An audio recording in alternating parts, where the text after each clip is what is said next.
composer Rampal doesn't like. You want to Your play? favorite, My favorite. Gobert. Many people told me many times, why you don't play so much Gobert and this and Busset, and because it's a bad music, you know. I'm not made, you know, to play bad music. I try to play the best music I can. I knew he didn't like the Gobert because he doesn't happen to think it's a great piece of music. He said you have to bring the music out of it. And I think that's true with a lot of very non-complicated pieces. I think about folk songs and children's songs, lullabies. What makes them beautiful is the way they're communicated. Only the Nocturne Elegance Carzano is good. It's a good piece. It's a good piece with guts, with beside that, nothing.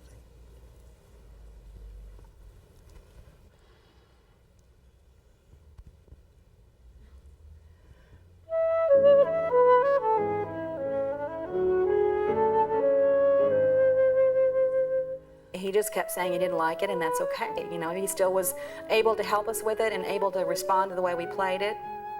And I respect that because I have seen classes where someone just couldn't get past the fact that they didn't like the music and didn't really help the player that much because they were just so much against the music. And everyone leaves that experience feeling negative.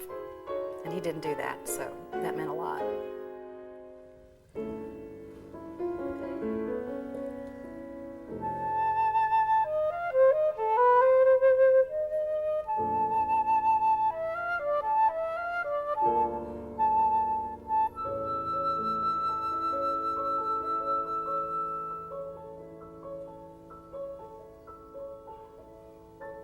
Bravo.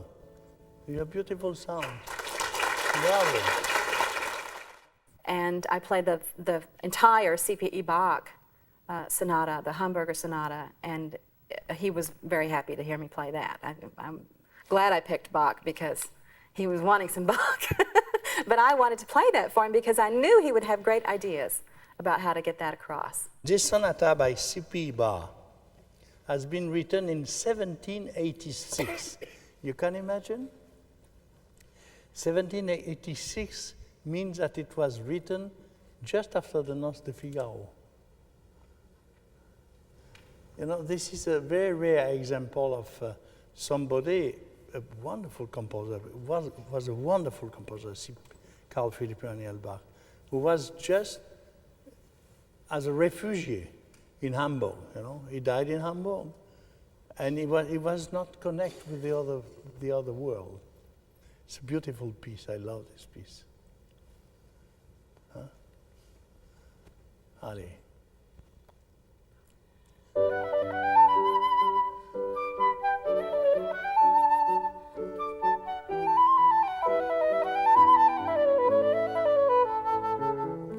Listen, you have a beautiful sound, but it's allegretto.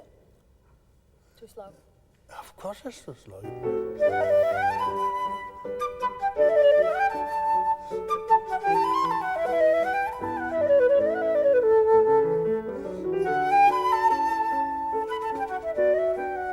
It's like that, you know. It's the first movement. It's the first movement. Otherwise you ruin all the thing, you know. It's full of life. He has incredible technique and incredible articulation and great speed. And he can play things a lot faster than the rest of us can. And so sometimes I have to tell my students, now this is Rampal, he goes fast. You don't have to go that fast, but you have to communicate the spirit of the piece. And you have to get a certain amount of energy out of it, even if you're not going fast. But he does have such facility and such control over that. And I want them to hear that and be inspired by it.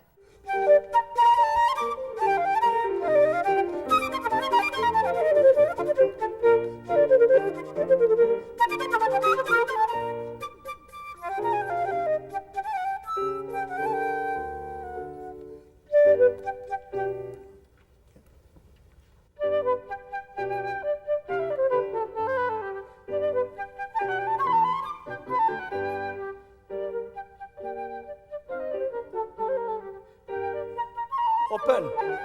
Open, yeah.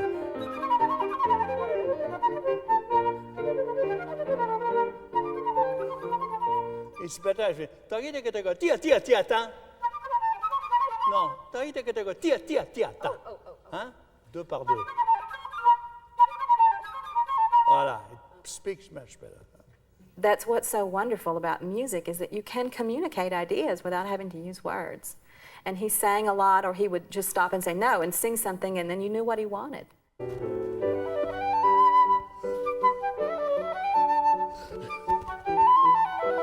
Brilliant.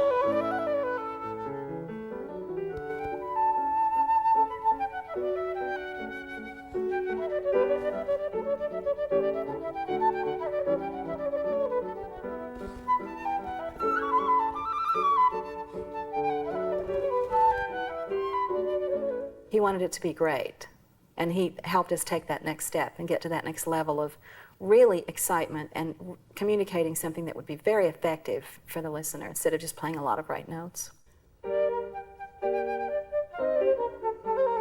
Open to arrive. To arrive in B flat.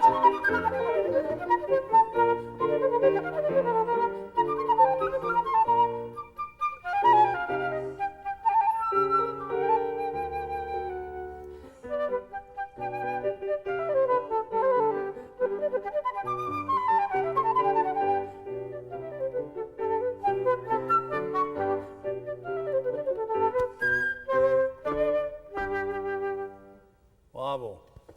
Bravo. Bravo. It's a difficult piece. Very difficult piece.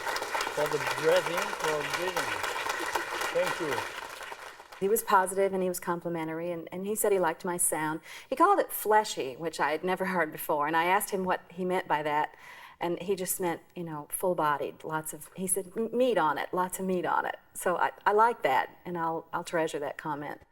First sound, the sound. If you have not a good sonority, forget it. It's like if you want to be a great singer, you have not a good voice. The quality of voice is very important. The quality of sound is very important. Then you must have everything. You must have the technique above the technique, you know. Back at McNeese State, hand student Christy Conrad practices the Bach Sonata. Yeah, you do the same thing I do, and he got me for it, and I really like what he did with it. These two G's were kind of dead, and then I gave the downbeat G was just great, but they didn't lead there very well. So he stopped and sang it, you know, ha ha ha. He got me to put more energy behind those two. So think, go wing here, get me over the bar line with those three G's in a row. Enjoy these? Good.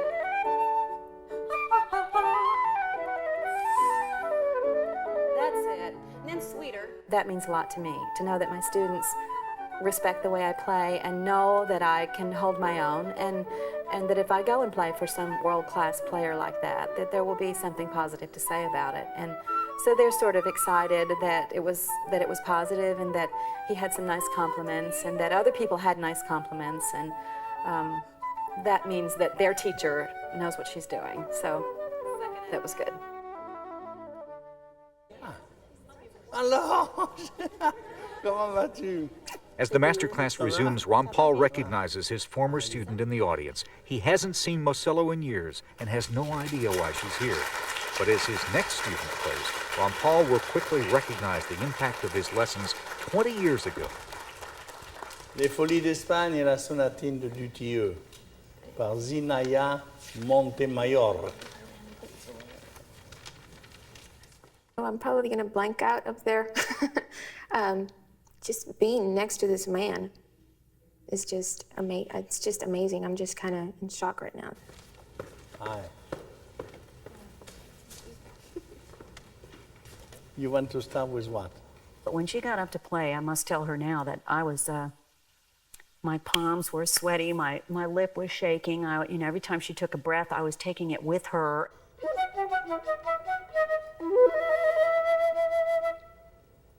The way he looked at me, he just looked at me like with this twinkle in his eye that nobody's ever looked at me that way. It was so neat. As soon as he kind of turned to her with that twinkle in his eye and that smile on his face, I thought, okay, she's in. This will be fine. And she handled it like a pro. And I got to say, I was extremely proud.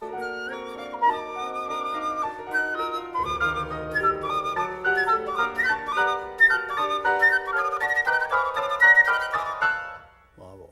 I started playing and I played a few notes, and he turned to my teacher and asked her if I was her student. You know, and that kind of, right there when he said that, I had played about 4 or 5 notes. And then he turned to her and said, "Is she your student?" And she said, "Yeah." And she said, "Oh, beautiful, beautiful sound." Qu'est-ce que tu dis? That's good. She has a beautiful sound. Beautiful sound. After he said, "Are you her student? Or is she your student?" I felt, oh my God, I have to, you know, he's gonna know. He knows that I'm her student, so I have to play. I need to play well. And plus, it was also for me. I needed to do something good. I needed to play well that day.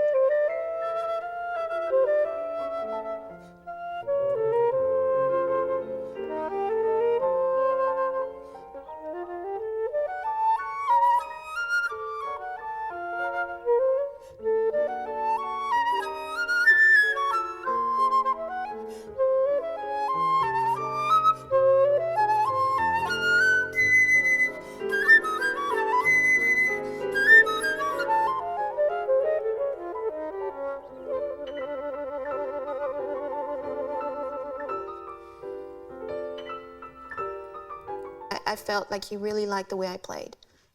He connected to what I was trying to do and gave me more feedback. Like, play this, you're good. This is good, but this is better. You know.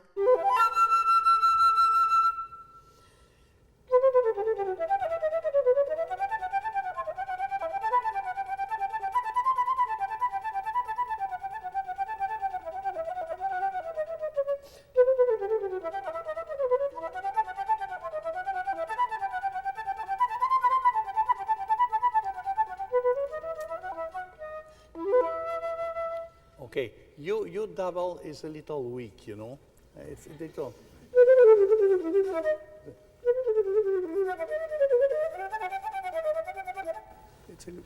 Should be more.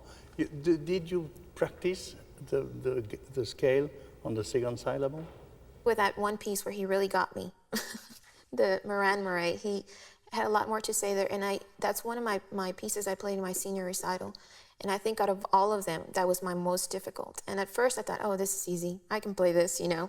But then when I started playing it, it's so much harder to play because it's so, especially like for example, the theme at the beginning. It's so simple. You know, it's 3, 4 notes over and over again. And it's so difficult to play in tune correctly with a good tone, the right style. I mean, the whole thing is just, it's difficult to do. And that's one thing I really learned how to do. A lot of things that I wasn't getting before.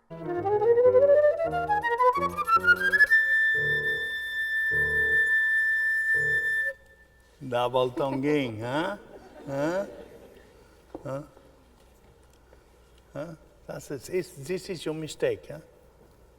Yeah, you have to make a lot of improvement about that, you know. Because you have a nice sound. You have a fantastic sound in the low register. It's very good, even with this terrible B-foot joint. Even with that, you know, you have A lot of the things he was telling me were things that Dr. Mazzillo had told me before. He is one on this, or he is one on that. He's going to say this stuff. And he said it like he gave a big old explanation on the B-foot joint. And Dr. Mazzillo had already told me that he does not like the B-foot joint. There was one place, I got to say, in the Dutio where it's become a tradition in American flute playing. There's one place where all American flutists at the end of the cadenza take a breath. And I knew he didn't like that. I remembered that from 28 years ago. And so I said, whatever you do, don't breathe in that place before. And she didn't. And he looked at me and he went like this and blew me this kiss across the room. And of course, no one else knew what he was doing. And of course, I knew right away.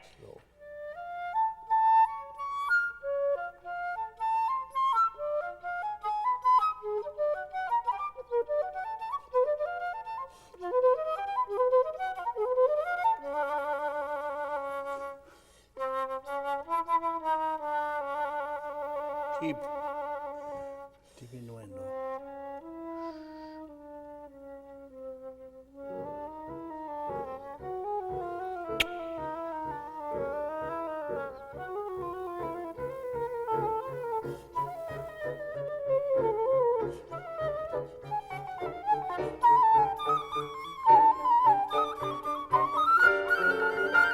Nuovo tempo, no rallentando.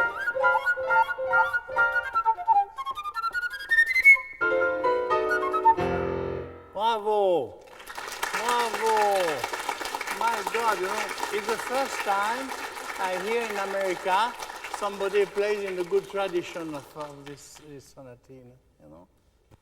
Most of the time you stop here, you know, it's so ugly, you know. It's not marked.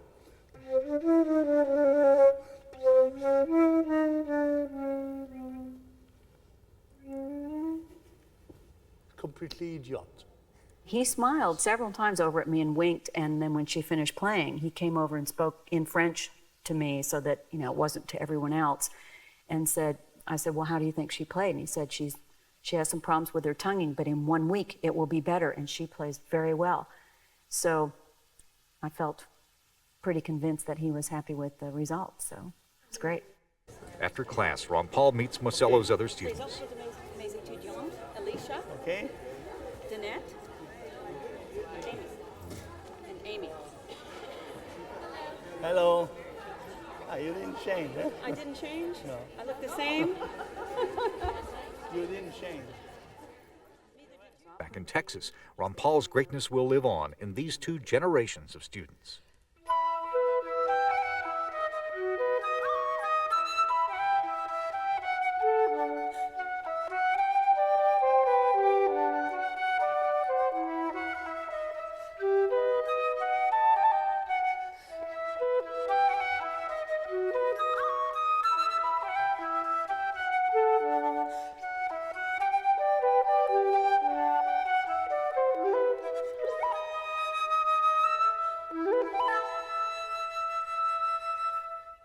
Now our favorite. And the double tonguing one is where he really stopped you cold, wasn't it? Mm-hmm. And it was interesting because of all the things that you've always thought was your strongest point, and I've always thought was your strongest point, is the tonguing, because you can single tongue so incredibly fast. Now the problem is that because of that you haven't worked maybe enough on double tonguing. Mm-hmm. But I think what happened at that particular moment, and this can happen in a master class, he only heard you for half an hour. I've heard you for 5 years. Mm-hmm.